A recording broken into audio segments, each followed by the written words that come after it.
자, 천자문의 두 번째 구절입니다. 두 번째 구절은 일월영척 진숙열장 이렇게 되어 있습니다. 첫 번째 구절은 천지가 나왔죠. 하늘과 땅이 나왔는데, 두 번째 구절은 일월, 해와 달이 나왔습니다. 그럼 이건 쉽게 말하면 해와 달은 차고 기우는 거죠. 오늘날로 말하면 해가 차다는 것은 뭡니까? 동쪽에서부터 떠오르는 거죠. 그게 차는 거죠. 그러니까 해가 여기에서부터 떠서 쭉 점점 쫙 오고, 햇빛이 쪽 어떻습니까? 햇빛이 이렇게 쫙 비추는 거죠. 이렇게 차는 겁니다. 그럼 햇빛이 타면 어떻게 되느냐? 밤에 떠 있던 달은 꺼지는 거죠. 떨어지는 거죠. 그러니까 해는 차오르고 달은 기운다. 그런 말이 되는 거죠. 하루를 나타내는 거죠. 그죠? 그 다음에 진숙열장 이렇게 되어 있는데, 이거는 사실은 진자보다는 신으로 쓰는 게 좋아요. 이거는 왜냐면 별을 나타내기 때문에 별신, 요거는 잘숙자인데 요거는 별자리 숫자로 보는 게 좋아요. 별자리 수, 별하고 우리가 별자리가 있잖아요. 그죠? 방에 보면. 그래서 요거는 신수열장이라고 해도 되고, 한자 읽힐 때는 이제 진숙열장 이렇게 얘기합니다. 괜찮습니다. 한자는 이제 아주 뜻이 많기 때문에 그래요. 어쨌든 간에 별과 별자리는 펼쳐져 있다. 하늘에 쫙 펼쳐져 있잖아요. 펼쳐져 있고 또 베풀어져 있다. 쭉 연결돼 있고 자리가 자기 자리를 잡고 있다 이거죠. 요즘 여러분들 별 보입니까? 안 보이죠? 특히 서울이라든가 대도시에서는요, 별 구경하기 힘들어요. 왜 그러냐? 별보다 더 밝은 전기불들이 쫙 있죠? 안 보입니다. 몽골 초원이라든가 전기불이 없는 곳에 가면 별 잘 보입니다. 우리나라에서도 강원도를 비롯한 그 산골짜기에 가서 맑은 날 하늘을 보면 반짝반짝반짝 하는 별들이 엄청나게 많이 보입니다. 그 도시 생활에서 벗어나서 한번 가보시죠. 그러면 일월영척 진수열장은 이건 무엇을 상징하는 거냐? 하늘과 땅 이렇게 두고서 사람이 이렇게 있었고, 그러면 하늘의 상황이 어때요? 하늘에 해가 떠 있고 그 다음에 달이 또 있고 이렇게 있단 말이에요. 해와 달이 있단 말이에요.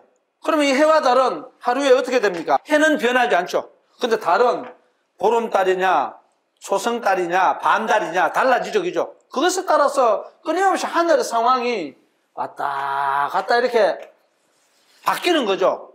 매일매일 바뀐단 말입니다. 그 상황이 일월영척이에요.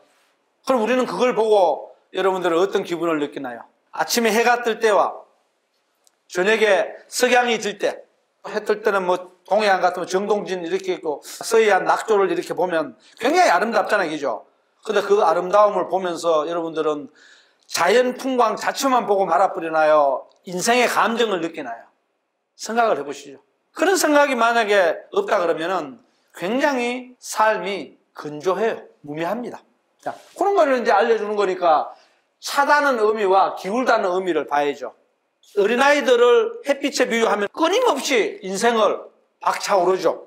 차오르는 거죠. 근데 어른들은 왜 어린아이들에게 자꾸 무언가를 하지 말라고 얘기하나요? 하지 말라고 하면서 자꾸 자르잖아요. 애들이 기가 죽잖아요. 차오르는 해를 왜 자꾸 엎으려고 그래요? 그런 부분들도 이런 데서 찾아볼 수가 있는 거죠. 그 다음에 기웁니다.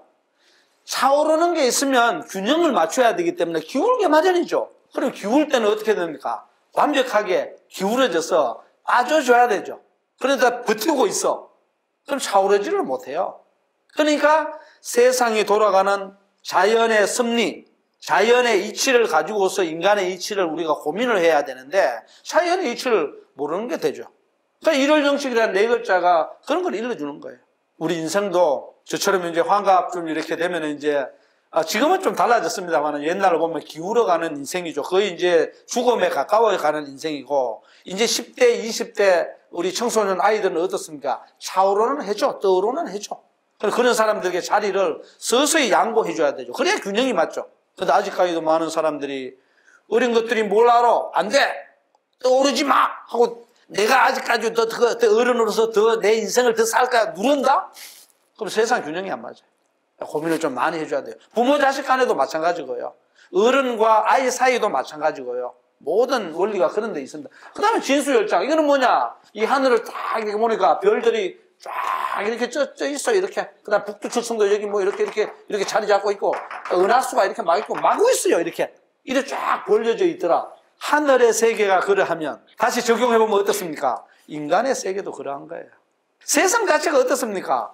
어떤 별들은 반짝반짝하는 별들이 있고, 가물가물하는 것도 있고, 심지어는 유성으로 떨어지는 별들도 있죠. 그리고 별자리가 계절마다 조금씩 바뀌죠. 바로 그런 변화들을 일러주는 거예요. 그러니까 단순하게 별과 별자리는 쫙 펼쳐져 있다. 문자적으로만 알고 가만히 있으면 아 그렇구나. 끝나버리죠. 게임 오버 이렇게 돼버려요. 근데 그게 아니고 야, 저 별은 나의 별, 저 별은 너의 별, 그리고 이 별은 우리의 별, 그리고 저 별은 지난달에는 이렇게 있었는데 이번 달에는 이렇게 바뀌네?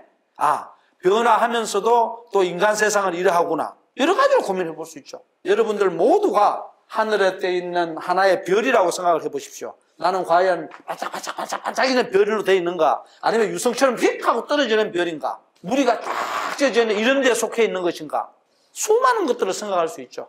그래서 여러분들 1월 영첩 진수 10장 저 8글자를 보면서 아, 하늘의 상황, 이 우주 자연의 상황이 변화하는 모습이 차면 기울게 되어 있고, 그리고 가만히 붙박이로 별이 붙어 있는 것 같지만 반짝이는 정도가 다르고, 그 다음 계절에 따라서 뭡니까? 지구가 도니까 계절에 따라서 뭡니까? 별자리의 위치가 달라 보이기도 하고, 중요한 핵심은 천자문을 읽을 때에 하늘에 있는 게 아니에요. 모든 것은 인류가 만들어낸 지식은 모든 것은 중심이 인간에 있는 거예요. 그래서 인간의 삶을 어떤 방식으로 가꾸어 갈 것인가, 이 8글자를 통해서도 한번 고민을 해보시죠. 앞으로는 이제 여기서 말하는 해, 날일자 해하고 달하고 별자리, 이 부분들을 우리가 일상 속에서 바라보고 있지만 우리의 관념이나 우리의 느낌은 달라질 수 있다는 거죠.